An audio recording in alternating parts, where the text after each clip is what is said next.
Hello friends, welcome back to my channel. जय श्री कृष्णा।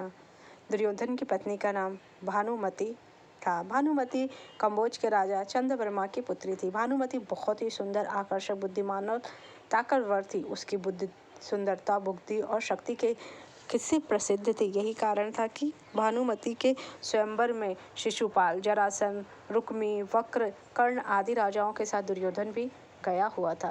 कहते हैं कि जब भानुमति हाथ में माला लेकर अपनी दासियों और अंगरक्षकों के साथ दरबार में आई और एक एक करके सभी राजाओं के पास से गुजरी तो दुर्योधन के सामने से भी वह गुजरी। दुर्योधन चाहता था कि भानुमति माला उसे पहना दे, लेकिन ऐसा नहीं हुआ। दुर्योधन के सामने से भानुमति आगे बढ़ गई। दुर्योधन ने क्रोधित होकर तुरंत ही भानुमति के हाथ से माला झपट कर खुद ही अपने गले में डाल ली। इस दृश्य को देखकर सभी राजाओं ने तलवारें निकाल ली। ऐसी स्थिति में दुर्योधन ने भानुमति का हाथ पकड़ा और वह उसे महल के बाहर ले जाते हुए सभी योद्धाओं से बोला, कर्ण को परास्त करके मेरे पास आना। अर्थात उसने सब योद्धाओं से कर्ण को चुनौती दे दी, जिसमें कर्ण ने सभी को परास्त किया, लेकिन जरासंध से कर्ण का युद्ध देर तक चला। जरासंध ने दुर्योधन की बीवी भानुमति के स्वयंवर में भी भाग लिया और जब दुर्योधन जबरन भानुमति को अपनी पत्नी बनाना चाह रहा था, तब जरासंध और कर्ण में 21 दिन युद्ध चला, जिसमें कर्ण जीता और पुरस्कार में जरासंध ने कर्ण को मालिनी का राज्य दे दिया। यह जरासंध की पहली हार थी। इस तरह दुर्योधन ने जबरदस्ती भानुमति से विवाह किया, जो कि भानुमति की अनुमति नहीं थी। अगर भानुमति चाहती तो वही स्वयंवर में पहना सकती थी, लेकिन वो उससे विवाह नहीं करना चाहती थी।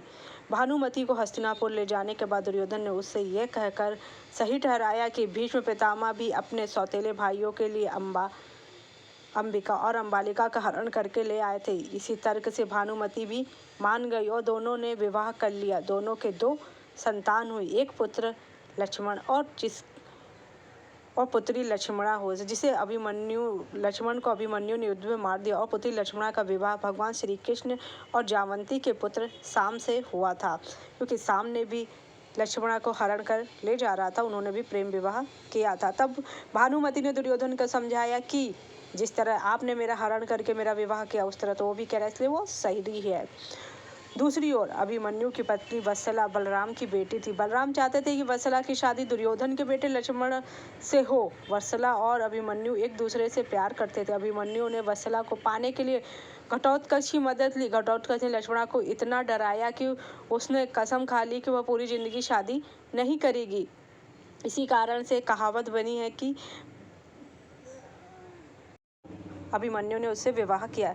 उसके बाद भानुमति ने दुर्योधन को पति चुना नहीं। दुर्योधन ने जबरदस्ती की शादी की, अपने दम पर नहीं, कर्ण के दम पर किया था। भानुमति का हरण किया। दूसरा, भानुमति की बेटी लक्ष्मणा को कृष्णपुत्र सांब ने भगाकर ले गया और वह अभिमन्यु के हाथों युद्ध में वीरगति को प्राप्त हुआ। इस तरह विस्मृतियों के कारण कहावत चरित्र होती है। कहते हैं कि भानुमति का कर्ण के साथ अच्छा संबंध चला। दोनों एक दूसरे के मित्र की तरह रहते थे। दोनों की मित्रता के किस्से मशहूर हैं। भानुमति बेहद ही सुंदर, आकर्षक, तेज तर्रार बुद्धि और शरीर से काफ़ी ताकतवर थी। गंधारी ने सती पर्व में बताया है कि भानुमति दुर्योधन से खेल खेल में कुश्ती करती थी, जिसमें दुर्योधन उससे कई बार हार ही जाता था। भानुमति को दुर्योधन और पुत्र लक्ष्मण की मौत का गहरा धक्का लगा।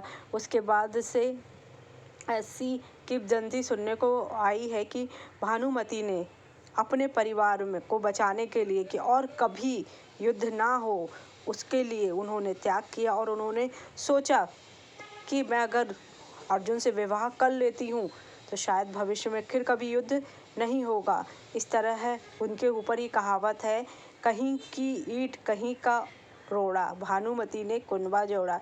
किसी भी प्रकार के जोड़ तोड़ से अपना काम निकाल लेना, ये उन्होंने किया। ये कहावत इसलिए बनी क्योंकि भानुमति ने दुर्योधन को अपनी मर्जी से पति नहीं चुना था, बल्कि उसने जबरदस्ती करने के दम पर भानुमति का हरण किया और अपना उद्देश्य पूरा कर भानुमति अपने कुनबे को बचाने के लिए हर वो संभव की हर वो कुर्बानी दी, जिससे कि उसका कुनबा बचा रहे। महाभारत के दौरान मति का पुत्र लक्ष्मण अभिमन्यु के द्वारा मारा गया। भानुमति कौरवों का सर्वनाश तय था, इसलिए चतुर भानुमति ने अपने कुनबे को बचाने लिए पुत्री का विवाह भगवान श्री कृष्ण के पुत्र